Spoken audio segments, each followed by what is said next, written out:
Welcome to the South Carolina Study Center. I'm glad you're here this evening.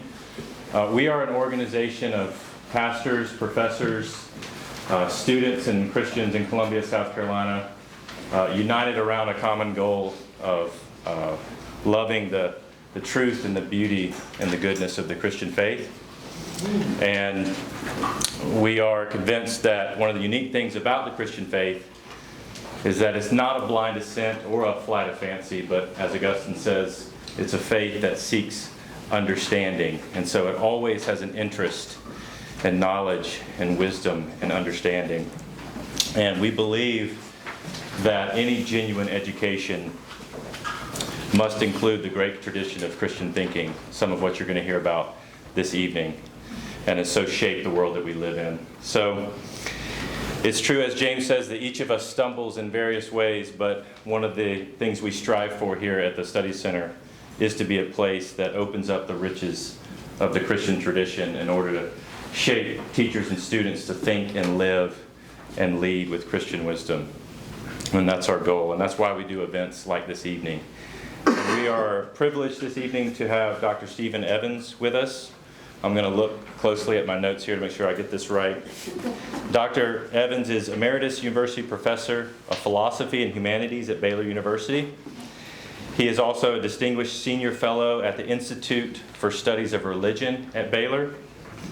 He received his BA from Wheaton College in 1969 and his Ph.D. from Yale University in Philosophy in 1974 as a Danforth Fellow. His major areas of research include the philosophy of Søren Kierkegaard, philosophy of religion, virtue ethics, and meta-ethics. His published works include 20 single-authored books, as well as 5 edited volumes. And we have some of those here with us, a part of the Study Center tonight. You can look at these after. They'll be right here on the mantle, including this one, Kierkegaard, an Introduction, which might be most relevant. He's also past president of the Kierkegaard Society of North America and past president of the Society of Christian Philosophers. After Dr. Evans gets done with his talk, we will have a time set apart for Q&A. So just make a note of that. So please join me in welcoming Dr. Evans to speak on Kierkegaard on overcoming despair.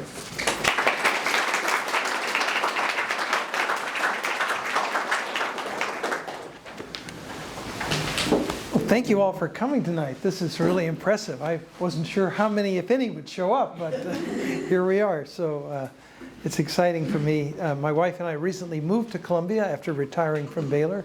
So we're just getting to know the town, but we are falling in love with Columbia and the university here as well.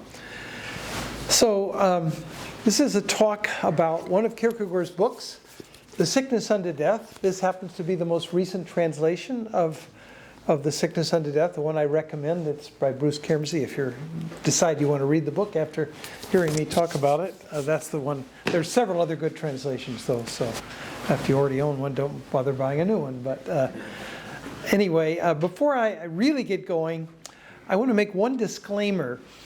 The Sickness Unto Death is a book about despair and how despair could be overcome, or should be overcome.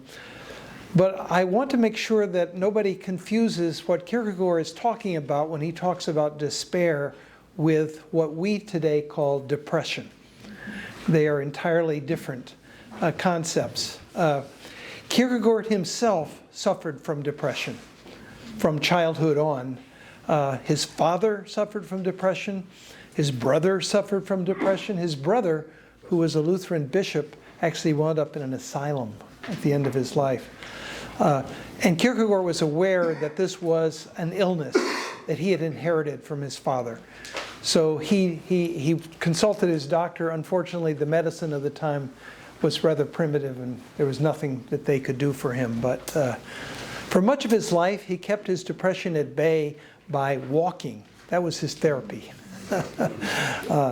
And unfortunately, near the end of his life, he became reclusive and couldn't walk anymore, and I think he declined very much at the end. But anyway, I just wanted to make sure that nobody confuses those two concepts because they're importantly different.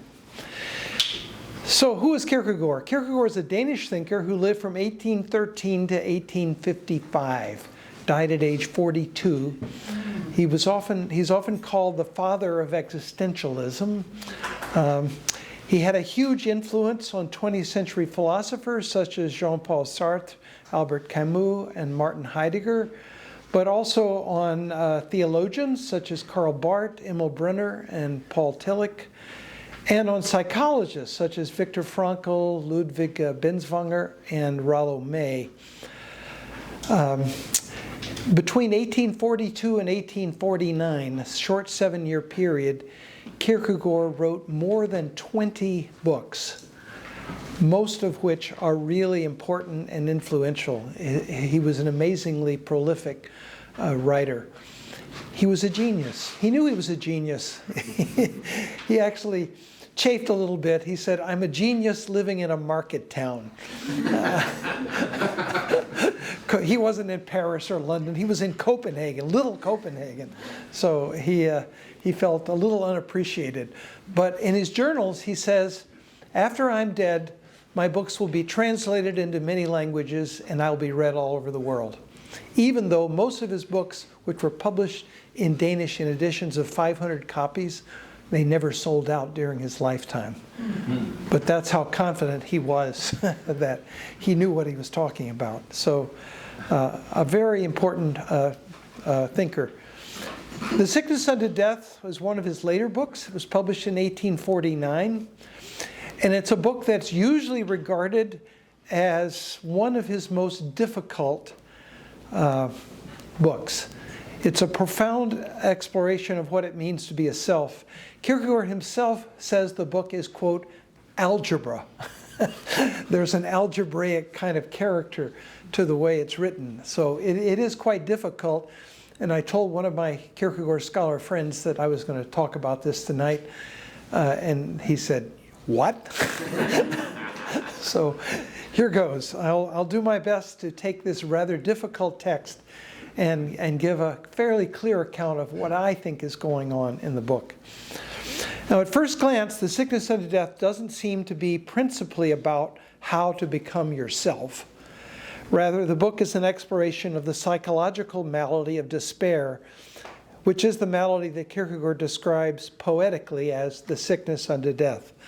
However, it quickly becomes clear that understanding selfhood is crucial to understanding despair, because despair is a kind of spiritual or psychological sickness within the self. This is not immediately obvious, for it often seems to us that if a person does have a feeling of despair, the cause is some event that is external to the self. A young woman might say, "All I ever wanted was to become a physician, but I failed organic chemistry and I realized I'm never going to achieve my ideal. I'll never be a doctor, and I'm just in despair." Or a young man might say, "I was so in love with that woman and I would have been happy all my life if she had just said yes. Unfortunately, she rejected me and now I'm just in despair." In such cases, it seems like the cause of the despair is an event outside the self. Failing organic chemistry or being rejected by someone you love. But Kierkegaard insists that if we look deeper, we will see that despair is always really despair over the self. The woman who wanted to become a physician is in despair, but she thinks that if she had done well in organic chemistry and become a physician, she thinks she would be happy. I think I'm going to put my glasses on here. I realize that I misread a word there. She can't bear to be the self who failed to achieve her ideal, but she thinks she would have been fine if she had just become the self she wanted to be. The young man can't bear to be the self who was rejected by the woman he loved, but he thinks that he would have been fine if he had just become the husband he wanted to be. So despair is a kind of dissatisfaction with the self one actually is, a self that is compared with an imaginary self that one hoped to be or wants to be. So despair is always despair over the self. But for Kierkegaard, despair is not just a feeling or an emotion, it's a condition or state of the self. To be sure, there is the emotion that we call despair, but for Kierkegaard, this emotion is simply an awareness of the failure to become the self you want to be. Kierkegaard thinks that if we really understood selfhood, we would see that people can be in this condition of failing to become their true self without even realizing it. Long before Sigmund Freud, Kierkegaard recognized that there are aspects of the human self that the self is not really directly conscious of. There is such a thing as conscious despair, which we feel, but there is also such a thing as unconscious despair, despair that you're not really aware of. The person who falls into the feeling of despair because of failing organic chemistry or being rejected by a potential lover, Kierkegaard thinks was really in despair all along, even before the feeling showed itself, because this person's identity was rooted in something too flimsy to bear the weight of selfhood. So often the person who is plunged into a feeling of despair was really already in despair. The feeling is just a moment of revelation. We can see this if we think of cases in which a person's ideal self is clearly unsatisfactory. Caricatures to follow here. Think of a high school student. We will call him Mr. Insecure, who longs to be popular. He says, "Oh, I'd love to be voted king of the homecoming dance. If I were homecoming king, well then my life would be valuable. I would be somebody." Kierkegaard thinks that a person like that is in despair, regardless of whether they become homecoming king or not. If Mr. Insecure does become homecoming king, perhaps at least for a while he won't realize this, but it's likely that eventually he will realize what Bruce Springsteen famously sang about in Glory Days. High school isn't so great. If the meaning of my life is grounded in my popularity status in high school, it is grounded in something too fragile and unsubstantial to bear the weight of selfhood. So it might be a blessing for Mr. Insecure not to become homecoming king, and for his counterpart, Miss Insecure, not to become queen, because then perhaps they will eventually see the shallowness of the ideal and recognize that true selfhood can't be grounded in such things. Actually, just was thinking of my 50th high school reunion and thinking of all the cool kids I saw at that reunion and thinking I wasn't one of those cool kids, and now looking back, that was a good thing. I'm sure I wouldn't have become the philosopher I became if I had been all that popular in high school. So for Kierkegaard, despair is not just a feeling, it's a state of failing to become your true self. The emotion of despair is an awareness of that state, but it's possible to be in the state without realizing it. Such a person, so far from being a true or authentic self, is perhaps further away from true selfhood than the person who feels in despair. For the person who is aware of the lack of a true self is closer to becoming a self than the person who is really in despair but is not conscious of the despair. Just as in ancient times, Socrates was regarded as being closer to true wisdom than anyone else in ancient Athens, even though he claimed not to know anything, because at least he was aware of how little he knew. Since despair is a sickness of the self, to understand despair, we must understand what it means to be a self. So the sickness unto death begins by posing that question, what is a self? Now, Kierkegaard is one of the thinkers who has changed the way we think about this question. In classical Greek philosophy and in medieval Western philosophy, and even in early modern Western philosophy, the question of selfhood is generally posed like this. The human self is seen as a kind of entity or thing, and the question of selfhood is simply a question about what kind of thing or entity the self is. For example, Aristotle defined the human self as a rational animal, and Descartes famously said the human self is a, quote, thinking thing. Kierkegaard agrees the human self is an entity of sorts, but he thinks that the self is not simply an entity in the sense that a rock or a tree is an entity. What is distinctive about the human self is that as an existing thing, the self contains possibilities that have to be actualized. Selfhood is not merely an entity, but an achievement. A self is not something one simply is as a matter of course, it's something that one must become. Paradoxically, to be a self is to have the task of becoming a self. Each of us has a calling, you might say, to become what we are. To use a phrase which is found, interestingly enough, not only in Kierkegaard, but also in Friedrich Nietzsche 50 years later than Kierkegaard. This task turns out to be a daunting one because on Kierkegaard's view, the human self is composed of contrasting elements that might even look like they're completely incompatible. Kierkegaard is not the only thinker who has noticed this truth about human nature. In the ancient world, Socrates said he couldn't decide what kind of creature he was. At times, he said, I seem to be a kind of monster, but at other times I see myself as a godlike creature with a kind and gentle nature. Pascal perhaps expressed the paradoxical nature of human existence better than anyone. This is a quote, I think you all have a handout here. What sort of freak then is man? How novel, how monstrous, how chaotic, how paradoxical, how prodigious. Judge of all things, feeble earthworm, repository of truth, sink of doubt and error, the glory and the refuse of the universe.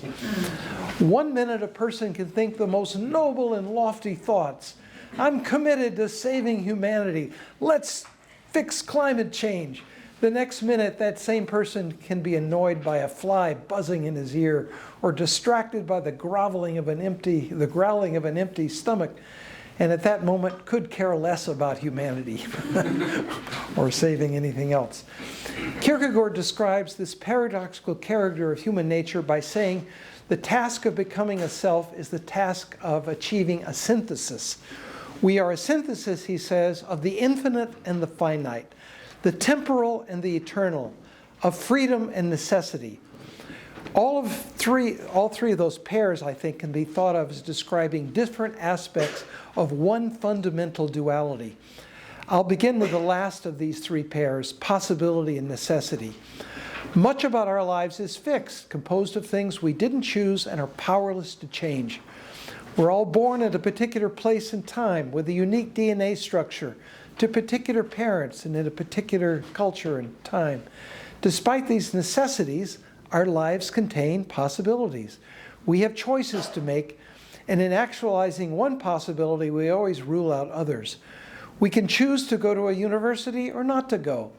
And if we go to a university, we can choose to study mathematics or poetry, business or engineering. Similarly, our lives are a synthesis of temporality and eternity. All of us are fundamentally temporal beings. We live from moment to moment. We all put our pants on one leg at a time.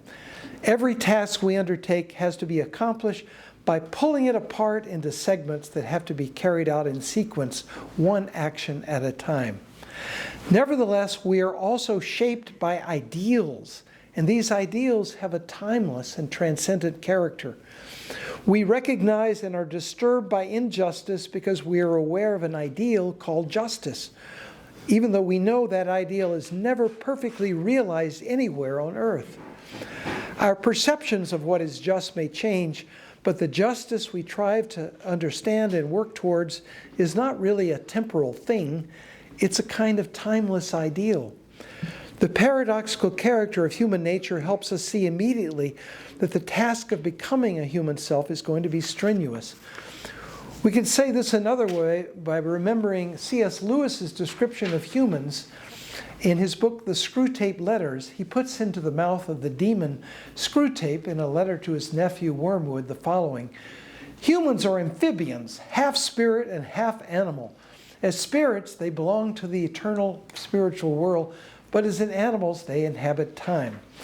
Like Kierkegaard, Lewis says humans can focus both on things eternal and things that are temporal. Both are necessary elements of our lives.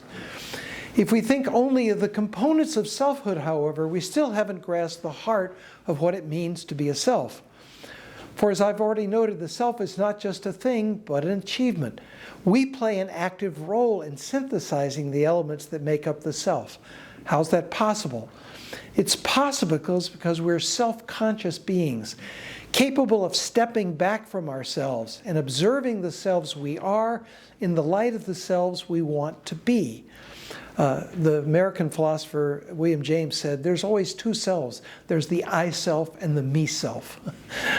The self that is observing and the self that is observed by itself. Kierkegaard expresses this by saying, the self is, quote, a relation that relates itself to itself. We move in the present from a self defined by its past towards a self that we project into a possible future. We could say the self is defined both by its history and by its ideals. The self then is a movement from what it is towards what it wants to become. Well, where do we get these ideals? It is at this point that Kierkegaard diverges from 20th century existentialists such as Jean-Paul Sartre. Sartre says that each of us must simply create our own ideal self. It is up to us to invent an ideal. He says, God doesn't exist anymore. God the Father is gone. Unfortunately, we're going to have to do the job and create values for ourselves since there's no God around to do it. That was Sartre's view. An ideal has validity for us, according to Sartre, simply because we choose it. It gets its validity from us. But in The Sickness Unto Death, Kierkegaard argues this cannot work. If an ideal is only valuable because I choose it, the ideal will inevitably be arbitrary, and my awareness of this arbitrariness will undermine the ideal's force. An arbitrarily chosen ideal cannot hold my allegiance because I will know that at any moment I could choose a new ideal. Kierkegaard says this kind of self, quote, wants to be master of itself or to create itself. But this self's godlike autonomy turns out to be an illusion. Quote, this absolute ruler is a king without a country, actually ruling over nothing. Its sovereignty is undermined because rebellion is legitimate at any moment. Kierkegaard thus holds our ideals must be ideals that in some way make a claim on us. This means they cannot be created by the self, they have to be recognized by the self. They must come to the self from outside the self, and thus when we relate ourselves to ourselves, we always do this by relating to, quote, an other, to something outside the self.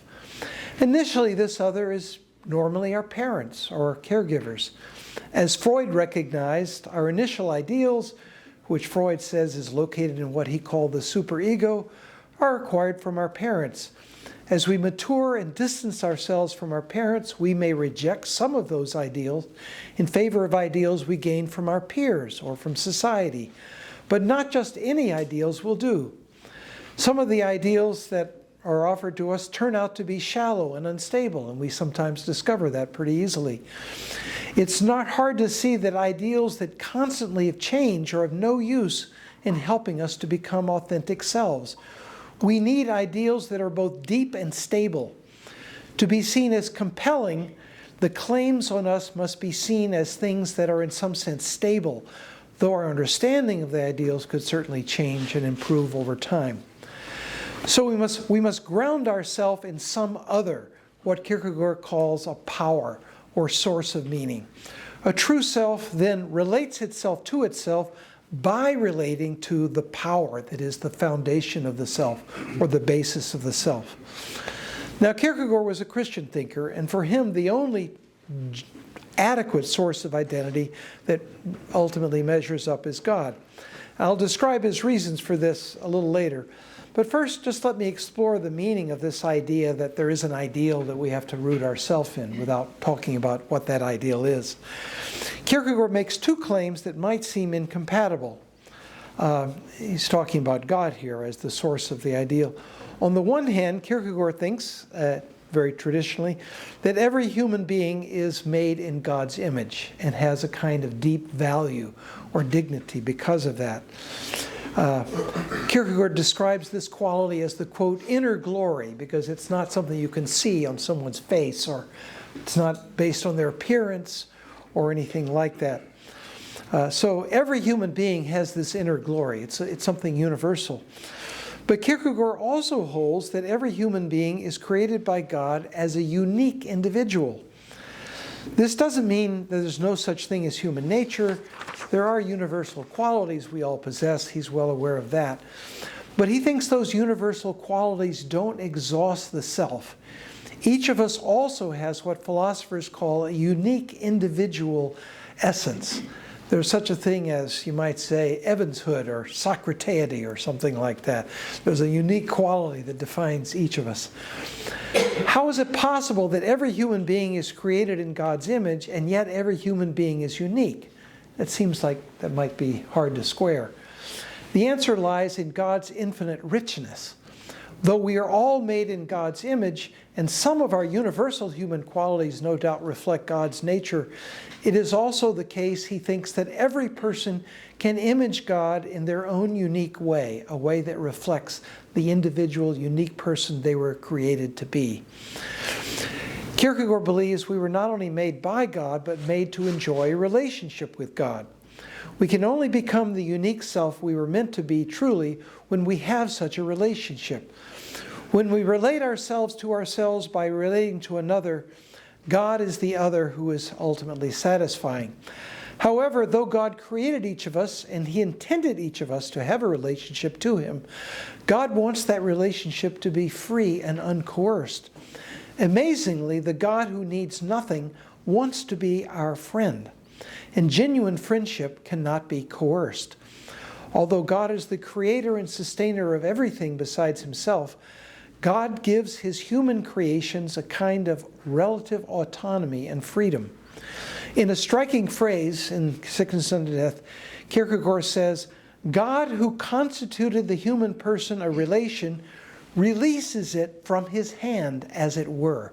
It's like we're a bird and God lets His hand and the bird can fly off. Notice how carefully this is worded.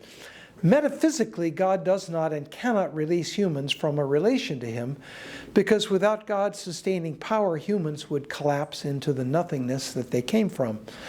But psychologically, God has, so to speak, stepped back. He has given humans a relative freedom and autonomy. We can and do relate ourselves to ourselves by relating to all kinds of things which become God substitutes, idols really. We can build our identity on relative goods, things like physical attractiveness, financial success, political power.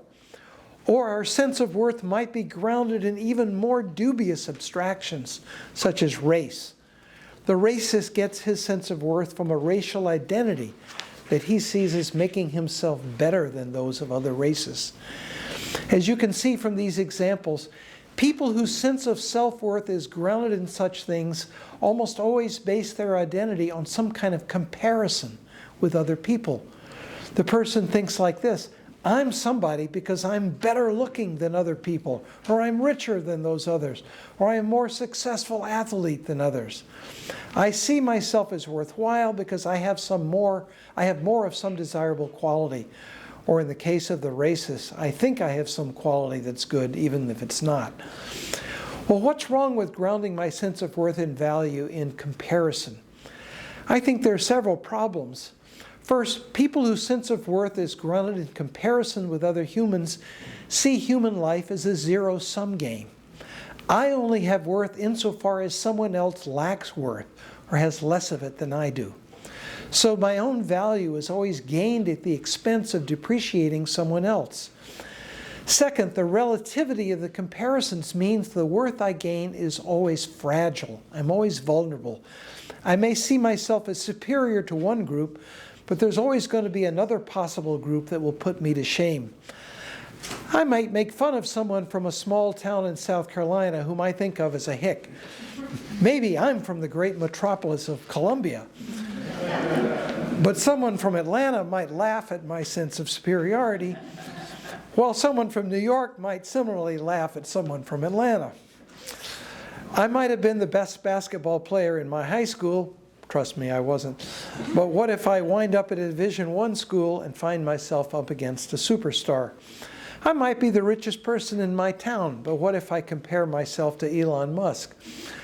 Finally, identity based on a sense of superiority then always comes with this fragility because of the contingencies of human life. Suppose I am one of the richest people in the world. There's no guarantee that some financial catastrophe or some political or military disaster won't wipe me out next week. I might be the best basketball player in the NBA, but there's no guarantee that tomorrow I might not sustain a crippling injury that will end my career. Kierkegaard believes a healthy identity, a genuine sense of my value and worth, cannot be subject to such contingencies. I may think that if the stock market collapses and my self-worth evaporates with it, then I will despair. But Kierkegaard thinks if you can despair as a result of a stock market crash or some other, he sees, accidental occurrence, essentially you were in despair all along. You cannot be an authentic self and see your value or worth as grounded in things that are accidental. Authentic selfhood cannot be like winning the genetic lottery, or for that matter, winning the South Carolina lottery, or inheriting a large sum of money. For Kierkegaard, authentic selfhood must be something that all humans can achieve, and success at the task cannot be simply a matter of luck. I'm now going to say why Kierkegaard thinks the self should be grounded in God. The best way to see this is by looking at selves that fail to become authentic. Recall that the self is a synthesis of contrasting elements: the infinite, the finite, possibility, necessity, eternity, and temporality. When a self fails to become a true self, the synthesis cannot be achieved. So you're going to get a kind of one-sidedness. Kierkegaard then provides a typology of various ways people can fail. In every case, as I said, there is this one-sidedness. One element of the synthesis dominates, the other is lacking or anemic. I'm going to limit myself to discussing just two of these forms of despair or inauthentic selfhood. What Kierkegaard calls the despair of possibility and the despair of necessity. And if you have time to read the book, Kierkegaard has here, the book is easy reading. He has rich, detailed, interesting descriptions. Possibility and necessity are, as I've already said, necessary elements of the human self. Kierkegaard uses two brilliant metaphors to communicate this. First, thinking about language, he compares possibility to vowels and necessity to consonants. Without vowels, speech would be impossible, but we need consonants for our speech to be intelligible, to be articulate. Consonants provide the limits that make sounds intelligible as distinct from each other. Actually, this recalls a story. My wife and I went to Denmark, but we'd learned Danish. I was going to go study Kierkegaard. We thought we knew Danish, and we got there, and we couldn't understand people. And one of the reasons we couldn't understand them is it turns out contemporary Danes, when they speak, almost always drop final consonants. So the words mush together. And if you're not a native, forget it. We did actually become passably good at speaking Danish at the end of the year, but it was a lot of work. A long time ago. He also compares possibility and necessity to breathing. Possibility, he says, is like oxygen. Humans need oxygen to breathe, but they cannot breathe pure oxygen. A person who sees no possibilities is a fatalist with no hope. Such a person is spiritually dead. However, one's life cannot exist solely of possibilities. Somehow the possibilities must be actualized, and that requires an embrace of those elements in the self that are necessary. To actualize a possibility, I have to bring it into relationship with the actual concrete self I am, including all of its necessary elements. I have to recognize the limits my situation imposes on me. Seeing me tonight, you may have a hard time believing this, but I was a runner for over 50 years, a marathoner. Runner, track, cross country. I once had a great dream of qualifying for and running the Boston Marathon. That was my dream. Alas, that's a possibility that the elements of my life that I now cannot change rule out as an impossibility. So that's an ideal that can't be a part of my life. The despair of possibility is a life that is lacking in necessity. This person has ideals, imagined possibilities, but lacks the ability to make progress towards actualizing those ideals.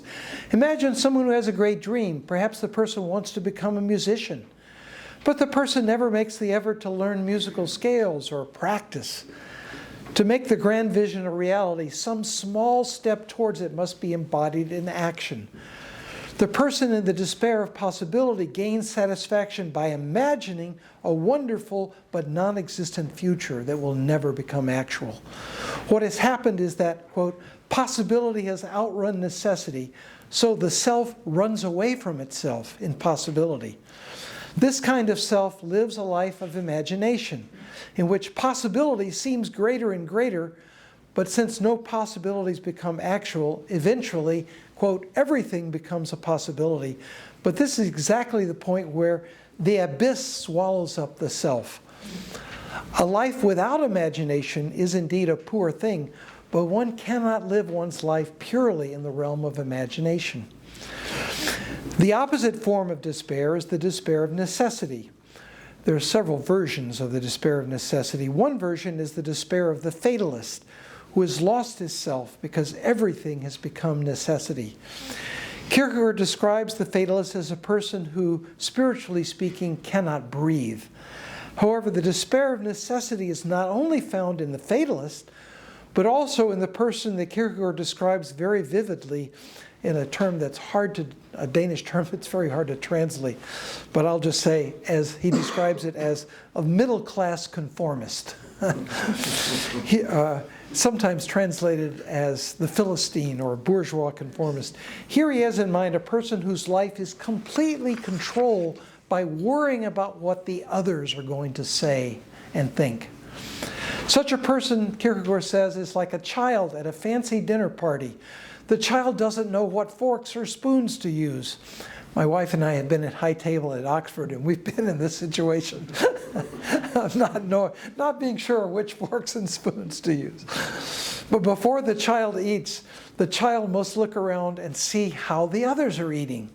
Similarly, the conformist lacks the courage and self-knowledge to be different from others. For Kierkegaard, as I said, every person is created by God with unique possibilities, but the conformist is someone who's utterly stifled by the crowd and thus cannot become the unique individual he or she was intended to be.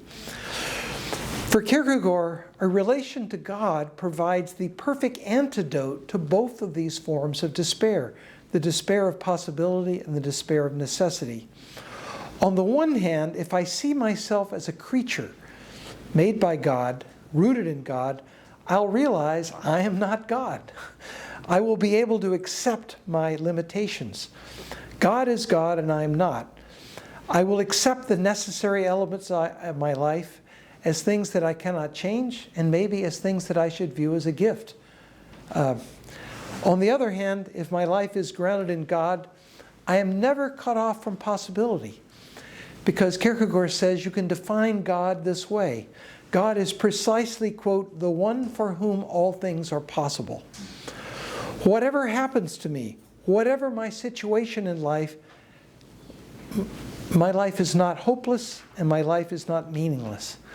I'm freed from the need to ground my identity in comparison with other humans, and I'm provided the courage to be the self God intended me to be, even if that requires me to break with my society, to stand up courageously, as say Gandhi did, or Martin Luther King did, or Socrates did in ancient Athens. These are Kierkegaard's heroes, not Gandhi, of course, or Martin Luther King Jr., because they lived in the 20th century and Kierkegaard lived in the 19th century. But he really loved people who were willing to, so to speak, stand up for what they saw as true and right and important, even if they suffered, even if their society wasn't happy to give them.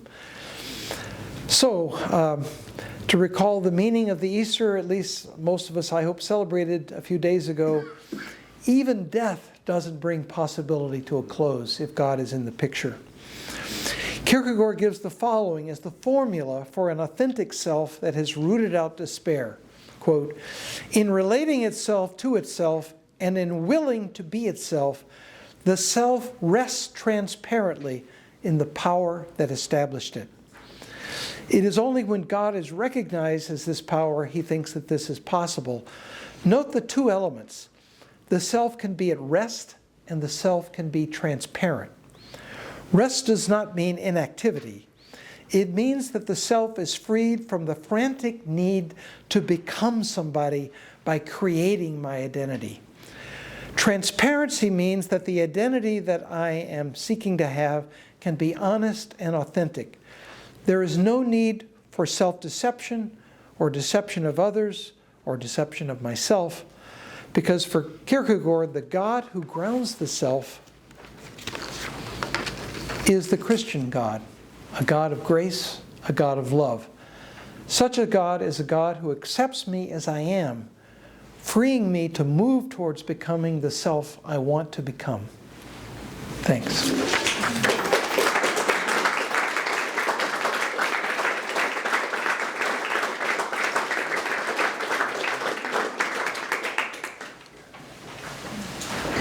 All right, so I guess I'll field my own questions here. Or do you field? I'm just going to let you field. Okay, I'll try not to miss. I will start on this side of the room and then move around. Yes. Thanks for the talk. I was just curious, as far as not knowing much about Kierkegaard, what is the sort of practical? So say you're compelled by this, and you say, look, I reverse to Killian terms, I tend towards this type of despair or that type of despair. What is Kierkegaard's? Does he offer sort of antidotes for overcoming despair? Yeah. First of all, he says, he does discuss this issue, not so much in Sickness Unto Death, but a little bit, but more in Concluding Unscientific Postscript. He says, look, all of us are, as individuals, one-sided. That's the nature of the thing. And all of us, he says, need to be polished. But he says, being polished doesn't mean that you are to be ground down smooth.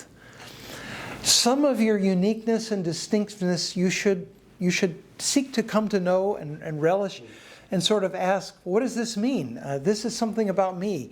And I don't want to get rid of it necessarily, but I want to ask, how should it be polished? How can it be used? What is it good for? So he doesn't think that you have to become. This is one reason why he's breathed so strongly in this. It's an ideal, actually, that does come from the Middle Ages. Duns Scotus had this idea of a hexaity, of a thisness. And Kierkegaard really believes very strongly that we're not just human nature plus something that individuates us like a body. But even our nature, there's a universal human nature that we all share with other humans, and then there's a sort of unique nature that's just mine. And Kierkegaard thinks that being a human being is sort of coming to know, to use the Greek motto, know thyself, the Delphic oracle. So you don't have to get rid of the one-sidedness altogether, but it might need to be tempered a little bit. Yes? Thanks, I really appreciate your talk. I have a perhaps related question. So I was also trying to imagine or try to understand what rather concretely this program would mean. So God makes us in His image, and yet we're all unique. And your particular sort of examples of the person living in possibility or the fatalist, I found those I could definitely grasp, and that helped me. But what would it look like so if you think that somebody like Gandhi is a heroic nonconformist, which is one way to describe him, then if that's all, and I'm not saying you do this, but if one were to only say that, then you can think, okay, what makes him a heroic nonconformist is that he lives with possibility, he sort of finds his own authentic self. Like, what exactly does it mean to go into this authentic self? Like, it's one thing to say we're all sort of unique, but then that kind of begs a further question, like, is there a natural law? Like, are there things that we should conform to? Like, or are we just unique snowflakes, and we can all be any old, good or awful thing that we want to be? Like, what is the role of sort of a broader objective order? Yeah, I think this will sound controversial. Now, this is me on Kierkegaard, and there's one of the reasons I'm not terribly happy with the common description of Kierkegaard as the, quote, father of existentialism, is that I think it obscures the tremendous debt Kierkegaard owes to Greek philosophy. I think in many ways Kierkegaard is closer to Greek philosophy than he is to modern philosophy. And in particular, If you look at, say, Socrates, who is Kierkegaard's model of this nonconformist, and I'll say Kierkegaard's Socrates is a very Platonic Socrates. It's the Socrates that you would see in the Phaedo and some of those dialogues. And so it isn't a Sartrean Socrates who's making himself up out of nothing.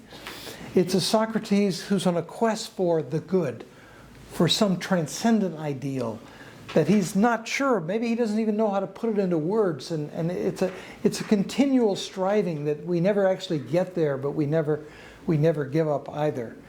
So that's the model for Kierkegaard. But notice that there is an objective good, an objective ideal that in some way is governing this. So I'm not trying to be a nonconformist because I want to be different from everybody else. But I'm willing to be different if my quest of the good, of what I see as true and right and noble, seems to me to call for that. And Kierkegaard thinks that all too often, people as young people have a kind of vision of something noble, and then they get talked down. They keep saying, "Oh, be practical, be shrewd." One of Kierkegaard's, he thinks, worst things that a person can have, interestingly, and this is really badly translated, and if you're reading the Hong translations, you'll see a certain word, and that all the time, Kierkegaard is always talking about the sagacious person, or the person who has sagacity. And you think, oh my goodness, that sounds like a sage. And the sage is supposed to be something good, but clearly this is a bad thing in Kierkegaard's mind. Well, the Danish word actually means shrewdness. It doesn't mean anything like sage. And Kierkegaard thinks that what we learn as growing up often is how to achieve our selfish ends by being smart and shrewd. And he thinks that a noble person is a person who's in love with something bigger than himself and is willing to suffer if necessary to be true to that love. So it's certainly not an arbitrary kind of made-up thing. And he also thinks there is such a thing as human nature. What defines human nature for Kierkegaard more than anything else, more than he knows we're rational and so on, and that we're laughing animals. He talks about humor. He writes a lot about humor. But what he talks about more than anything else is our capacity to love. And he says that's the way we image God more than anything else, because God is love. God, this will sound heretical to some of my Kierkegaard scholar friends, but Kierkegaard is actually something like St. Augustine. He's a Christian Platonist. He thinks God is not just loving, God is love, capital L. He's the form. He's the good. He's not just good, but he's the form. So I see Kierkegaard as a kind of Christian Platonist there. And so, interestingly, from Kierkegaard's point of view, it may very well be that people who don't think of themselves as believers in God actually have a kind of awareness of God. They have a kind of awareness of God, but under some other name or title. They may think of God as love or the good or some great ideal, and they don't realize that that really is God. And so they have a kind of awareness of God, but one of the things that's interesting about Kierkegaard is he doesn't ever try to argue for God's existence. He actually says in one place, the person who first tried to prove God's existence was Judas Iscariot number 2. Well, why? Here, if you read Camus gets Kierkegaard totally wrong. Camus thinks of Kierkegaard as someone who needs God to make life worth living, but knows that belief in God is irrational, so he has to take a blind leap of faith. This is the stereotype of Kierkegaard. Nothing could be further than the truth. Kierkegaard thinks we don't need to prove God's existence because he thinks every human being has a kind of awareness of God already. He says, if you try to prove God's existence, what that shows is that you've permitted yourself to ignore the God who is already present to you. So it's a kind of absent-mindedness. And he even says in his journal in one place, this is really crazy, he says, there actually has never been an atheist in all of human history. Just people who refuse to allow what they knew to get to their conscious minds. So that's a little extreme, but anyway, that's the view. Over here. We're talking a lot about Gandhi, so reflecting something from a very different direction. Erik Erikson wrote 2 biographies. One was a biography of Martin Luther. Another was a biography of Gandhi. I assume you're familiar with both. Vaguely, a long, long time ago. But the whole picture is that Martin Luther has a more immature form of human maturity and human spirituality, because in searching for a merciful God, he's totally caught up with his guilt. And the whole resolution of religion is a resolution of guilt that he feels, that he finds that God's judgment will help him. The picture of Gandhi is someone who breaks through beyond his guilt or any other sorts of feeling towards other people, develops this nonviolent dialogue where we treat the opponent never as something evil, allow them the chance to see the truth, work through that to a sense of union. And when I hear Kierkegaard, or see it, I could have the temptation to push Kierkegaard more in the Luther sort of camp. Only because I also am sort of worried about the sort of social group or the social dimension in Kierkegaard. That's how often it is viewed as the crowd or the inauthentic individuals or people always comparing themselves to one another or not really becoming individual, lacking passion and things like that. How do you parse Kierkegaard in this sort of, it's putting him in another scheme from Erikson with those sort of reactions. Well, let me just say, I think, and I shouldn't really try and talk about Erikson's account of Luther, which I know is controversial, of course. But and Luther may very well have had what we might call neurotic worries about guilt. Maybe he had pictures of a vengeful God who was going to get him, and these are kind of, as you might say, immature. But on the other hand, I don't think that someone who deals with guilt is necessarily immature.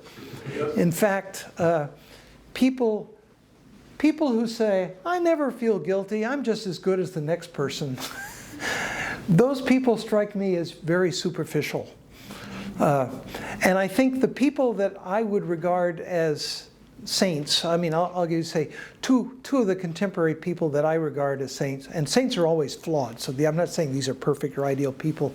One is George Orwell and one is Camus. I love Camus, even though he butchers Kierkegaard, but I love Camus and I love the life that he lived in many ways. But what I love about these folks is that they are hard on themselves. They're never content. To use a metaphor that Kierkegaard himself uses, he says, some people never let the wound totally healed. They always leave it open because they don't feel like they have arrived.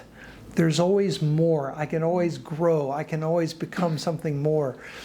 And Kierkegaard thinks that even non-Christians and so on, if they're deep, they do worry. He thinks there are 2 problems that all humans should worry about, and he thinks that all the religions of the world are in various ways attempts to solve these 2 problems. One is the problem of guilt, and the other is the problem of suffering. The problem, what do we do with guilt, and what do we do with suffering? Can we find meaning and a solution for either? He thinks that all the religions try to do that in various ways. So one solution, what are the ways we humans deal with guilt? Well, there are 2 ways that I think are not very good. One is what my friend John Hare at Yale says, puffing up our capacities, where we say, "Oh, I'm really," I think Donald Trump was once asked if he had ever sinned, and he said, "Probably not. I can't remember." But ask forgiveness. Yeah, it's like the person who said, "Did you ever make a mistake?" "Yeah, once I thought I made a mistake." That kind of. So I think people who think that they have nothing to worry about on the guilt score are themselves problematic. And the other problem, of course, is, we can we can spend all our times lacerating ourselves and just hating ourselves, thinking that we have no worth or value because of our guilt. And that's not a solution either. Some people subconsciously try and punish themselves. They're always sort of screwing up their lives because they feel guilty and they think they deserve to suffer. Well, that's not a solution either. But we need to take guilt seriously, and we need to take suffering. And certainly just saying, well, just don't think about it, that's not a solution. That's the Scarlett O'Hara solution, right? I won't think about that today. I'll think about that tomorrow. I grew up in Atlanta, so I grew up reading Gone with the Wind. Yeah. Yes? I'm curious if you could speak a bit to Kierkegaard's theology, because I was interested when you were talking about how he viewed despair as both a psychological and a spiritual condition. Yeah. And if the antidote is some sort of friendship or relationship with God, that seems like it would require some sort of spiritual mechanism that enables that friendship. Does Kierkegaard get very specific into that outside of this psychological assent to I'm friends with God now? Well, he thinks he's a very traditional Christian, and he thinks that, well, all right, here's in brief the story. Kierkegaard grew up in the time when so-called liberal theology was coming in prominence in Europe. And the heart of liberal theology is that what's really important about Christianity are its ethical teachings. It's all about the fatherhood of God and the brotherhood of man. That's all that's really important. But the problem with that is how do we live up to those teachings? And Kierkegaard thinks it isn't just about the teachings, it's about the teacher. And so what Christianity is really about is meeting Christ and receiving the gift of faith. Faith is a transforming, he calls it a passion, which reshapes the self. So it changes our psychology. It's supposed to change everything about us over time. And faith is, for him, here he's very traditional, just like Thomas Aquinas and all the medievals. Faith is a divine gift. It's not a human achievement. There are other religious qualities that we can sort of work up for ourselves.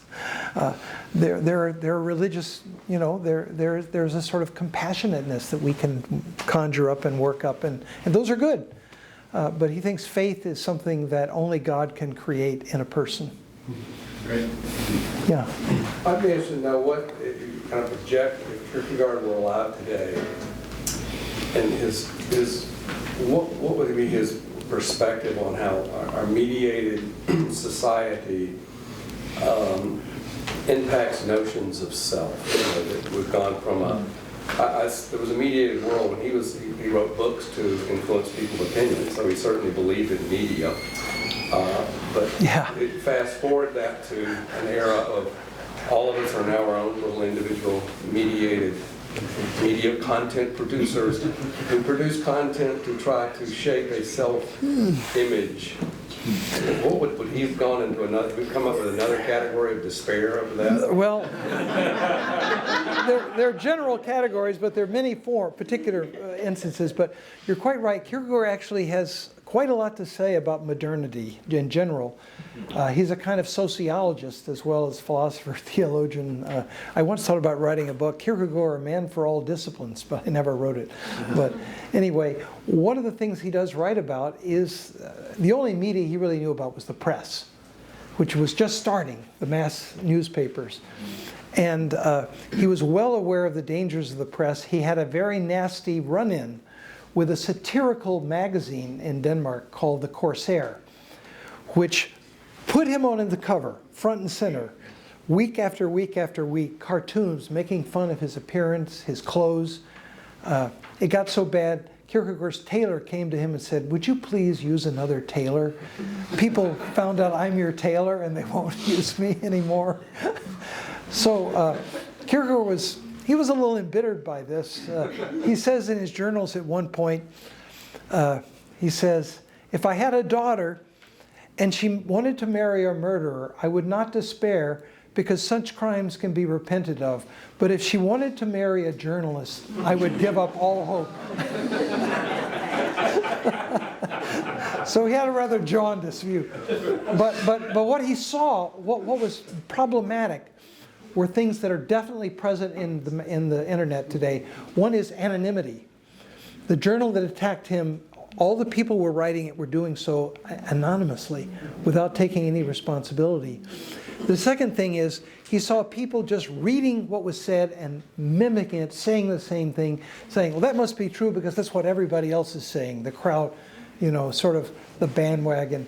He writes very prophetically about all this stuff. And I'm sure he would have a lot to say if he were alive today about the media we have. Let's see, back there. So about the creation of the authentic self, Yeah. you have someone who ostensibly doesn't believe in God, but maybe believes in like the ideal of love or something like Yeah. that. So would he say that person they're still in relationship to God, or if they make that their foundation for their self, that can be an authentic self, even if the person is thinking they're an atheist, they think that God doesn't exist. And if so, how does all this relate to the idea of the person who's devoted to the ethical life versus the life of faith, where the life of faith is supposed to be something that transcends? Because that sounds like the ethical, like an abstract. Yeah. Well, it could be. The term the ethical has different meanings in various parts of Kierkegaard's authorship. And at times, in his great book, Either Or, he has a character, Judge William, who is supposedly the personification of the ethical. And all the judge is a sort of voice of what everybody says is right in his society. He's sort of like the ultimate conformist in terms of how should you live your life? Well, you should get a job. You need to get married. You need to have friends. Then you'll be a great person. But the judge turns out to be relatively superficial. And in later works, Kierkegaard talks about a kind of ethical person who has a kind of transcendent view, who allows this ideal to give him the courage to break with his society's norms. Maybe he doesn't get married. Maybe he gives up the good-paying job to do something. He's working with the poor, or he's doing pro bono work, or he's a social justice lawyer instead of a corporate lawyer, shilling on the TVs like we see so many ads. I've never seen so many ads in Columbia for lawyers. Not saying anything bad about lawyers, but there's an awful lot of law firms here that are vying for my opinion. If I'm ever in a car accident, there'll be plenty of options to choose. So I think the ethical life could be, and often for Kierkegaard, is the beginning of the religious life. The key notion to think of here for Kierkegaard is he thinks of the religious life as a journey, a pilgrimage. It's not like you're there already or you're not there. It's you're on a journey. And where are you on that journey? So maybe you are already in some sort of relationship to God, but you don't know it. Maybe you will know it. Maybe you won't know it till after death. And Kierkegaard actually has here, some of you may think his views are a little unorthodox, but in one of his books, he's talking about Socrates. Like he loves to talk about Socrates. And he says, what Europe needs is a new Socrates. And he says, now I know Socrates was not a Christian. And then he says in parens, although I'm convinced he has long since become one. So he does, I think, believe in a kind of possibility of that. He also, the flip side of this view that somebody who doesn't think they are related to God still has a kind of relationship to God is there may be people who voice all the right words, who can pass the theology exam and whatever. But if none of these propositions they say are true make any difference to the way they live and feel and hope, Kierkegaard thinks they actually don't have a relationship to God. It's this kind of fake relationship. It's purely intellectual. But a purely intellectual relationship to God is not a relationship to God because God is the Lord.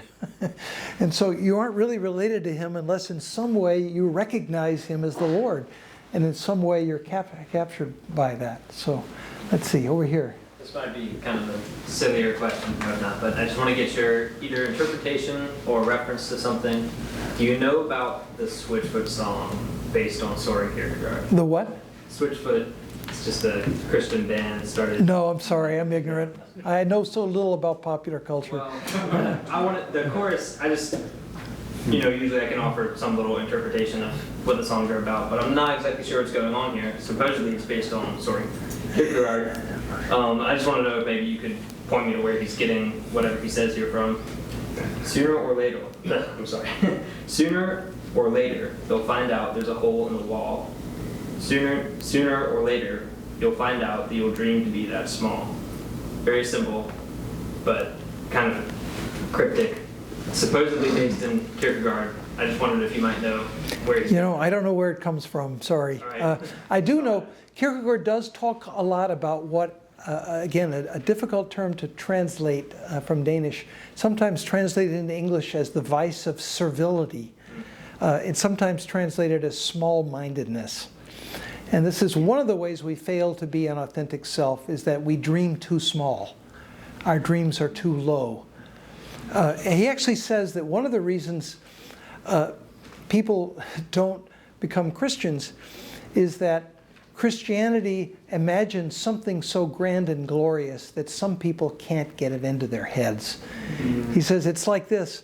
Imagine, you live in the UK, let's say, and you get a note saying, King Charles is going to come and visit you today and have lunch with you. And you say, oh, come on, this is an April Fool's joke. It's too good. He wouldn't come see me. If you just got a card from King Charles, you'd be delighted with that. But when you get this message saying King Charles wants to have lunch with me, you think, that's too good to be true. I can't believe it. He thinks some people react to Christianity that way. It's like, it's just too good. I can't believe it. It's too... and so their vision needs to be enlarged. C.S. Lewis says somewhere, there are no ordinary people. And that something Kierkegaard could have said as well. Good enough for me. Yeah, over here. Hi. Did you know if Kierkegaard had any exposure to the medieval mystics, and if he had his own kind of spirituality, and if he writes on that? Because he reminds me a lot of St. Catherine of Siena on her idea of the gentle mirror of the soul, where as you grow in this deep relationship with God, he reveals more about you to you, and you see your flaws in more clear relief, but at the same time you don't hate yourself because it's all within the light of his love. I don't know very much about this, but there is some new scholarship about this question. And the answer is yes, Kierkegaard did read some medieval mystics. He read late medieval mystics, mainly from the 1300s and 1400s.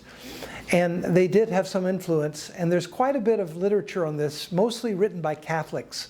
So I haven't really explored it very much. But I was at an American Philosophical Association meeting, and I heard a paper on this very subject. So I think that what's common is Kierkegaard saw an affinity between these Catholic mystics and the kind of evangelical pietism that he observed among low church Protestants in his. They both had a kind of experienced Christianity, not just an intellectual Christianity, and that was important to him. So I think he saw a kind of commonality there. Let's see. Yes, back here. For one who was introduced to a Christian way of thinking about Western philosophy through Francis Schaeffer. Yeah. And you've already kind of touched on this with Camus' interpretation, but as you know better than I do, Schaeffer was not a big fan of Kierkegaard and kind of had that blind leap of faith view. Yeah. So love to hear more of your thoughts on how Schaeffer read Kierkegaard. Yeah, well, I think the answer is he didn't really read Kierkegaard. But let me give Schaeffer his due. I was a freshman at Wheaton when Francis Schaeffer came to Wheaton and delivered a set of lectures. And those lectures were very exciting to me. I had never heard anyone sort of think about the scope of Western history in this sort of philosophical, cultural way. And so Schaeffer had a positive influence on tilting me towards becoming a philosopher. But when I did become a philosopher, I realized that Schaeffer didn't know very much about some of the philosophers he was writing about. This is a funny story. I gave a copy of one of Schaeffer's books to one of my I did my graduate work at Yale in philosophy. I gave a copy to one of my Yale profs. And I said, because he liked to do this sort of big picture philosophizing too about the history. He wasn't a Christian, he was an atheist. So I gave it to him, and a couple of weeks later, we got together at a pub, and so what do you think? He said, "This is the work of an uneducated genius."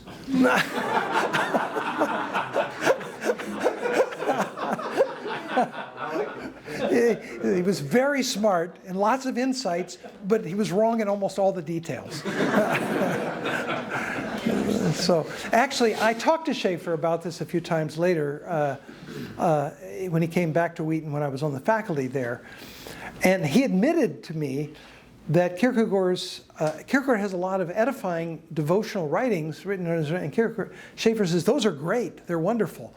And he says, I just don't understand how they hook up. And I said, well, he wasn't able to put those parts of Kierkegaard together because he didn't understand the other part of Kierkegaard. But I think the reason was Schaeffer was a missionary in Switzerland, and he was having all these young people who were, in the 50s, who were victims of what had happened in World War II and the Holocaust, and Western culture seemed to have gone to pieces. And they were all there coming in trying to put themselves back together. And I have two very good friends who are Christian philosophers whose lives were transformed by L'Abri. So I have nothing but good things to say about what happened at L'Abri. But I think Schaeffer heard about Kierkegaard by hearing about Camus and Sartre. And those are the people he read. So he read Camus, but he didn't read Kierkegaard really. So that's what happened. Maybe two more questions. Yeah. More of a historical question. So, what is the Christian tradition he was a part of in his life, and what about his conception of selfhood and despair might be divergent from that tradition? Well, they're two big. First of all, Kierkegaard basically had a doctorate in theology and philosophy, so he'd read all the stuff. He'd read all the church fathers, he read Augustine, he'd read all that stuff. Probably a little light on Aquinas because this is Lutheran Denmark, and so Aquinas wasn't one of the heroes. So, but he read some of the other medievals and knew them well, even knew some Orthodox thinkers quite well. But what's going on in him is that he's brought up a Lutheran. Everybody in Denmark was Lutheran. You had to be a Lutheran if you weren't Jewish. If you were Jewish, you could get an exception.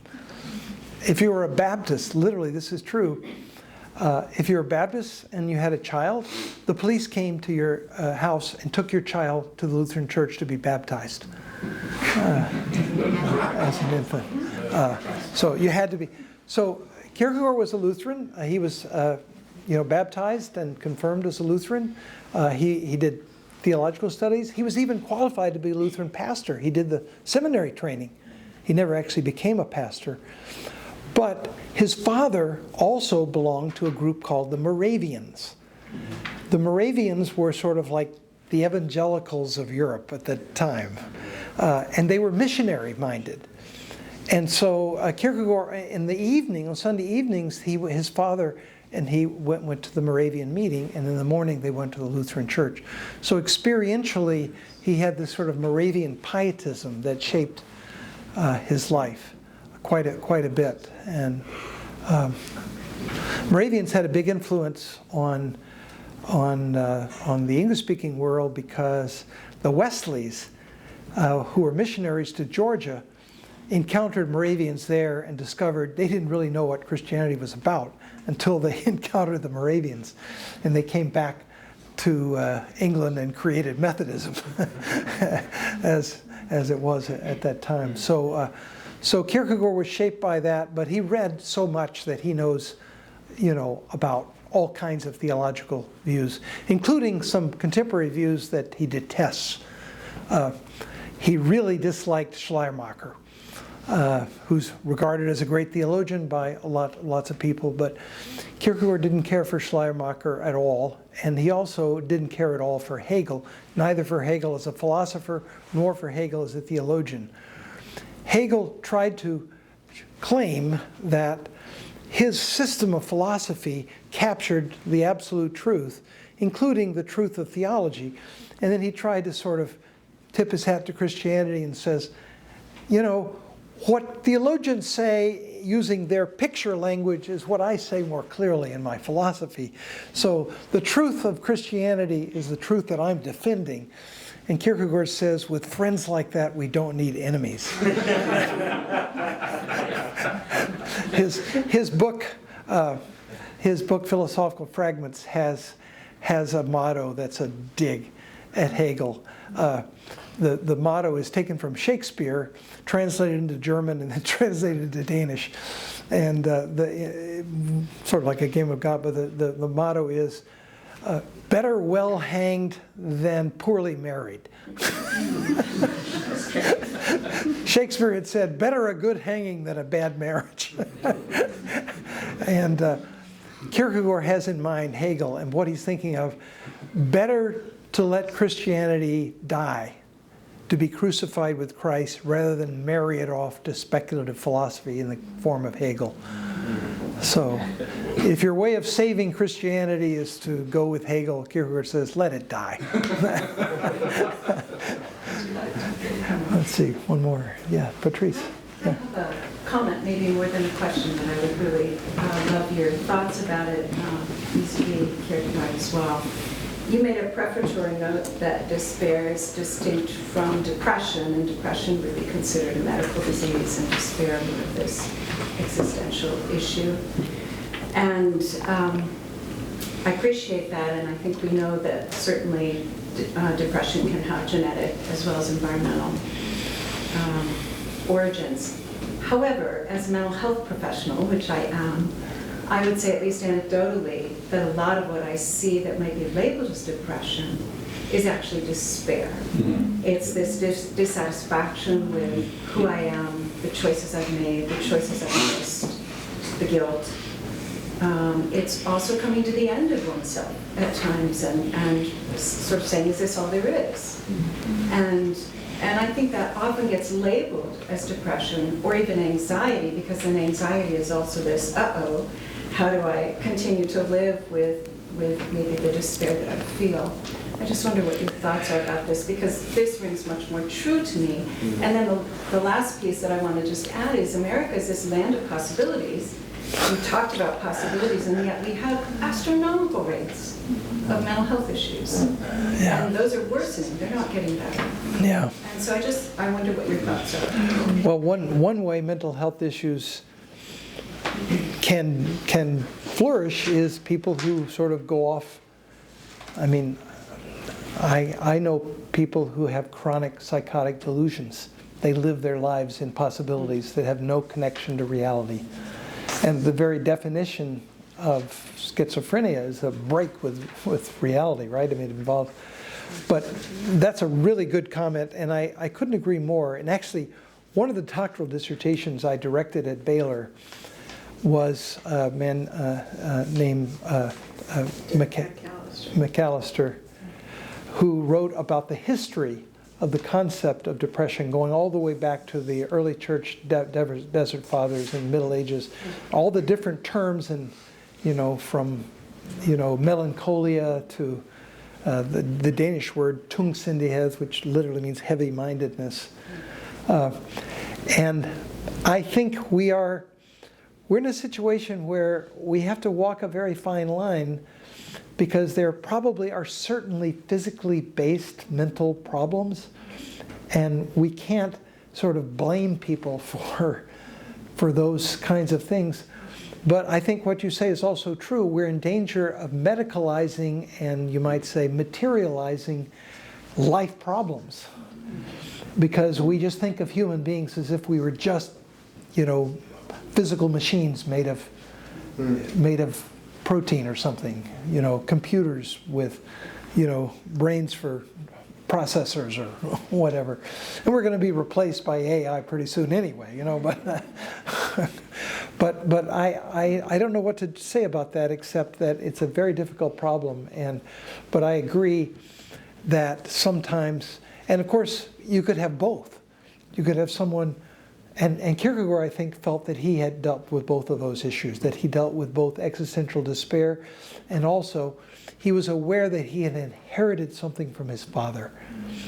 And he went to his doctor and he said, is there anything I can do? Is there any treatment? And the doctor said, no, there isn't. And it must have been something biological because his brother had the same malady. But I absolutely agree. And in fact, in my book, I have a little book called Søren Kierkegaard's Christian Psychology. And I do sketch in that book sort of, you might say, forms of existential psychotherapy that would be inspired by a sort of Kierkegaardian perspective. At one point in my life, I've had many paths that sort of started and then didn't go anywhere, but at one point I was going to become, as well as I was a philosopher already, and I was going to become a psychologist, and I was offered a position in the School of Psychology at Fuller Graduate School of Psychology, which thankfully I turned down. But anyway, so I'm very interested in these issues, for sure. Thank you for being here, and hope to see you again. Thank you for your great questions.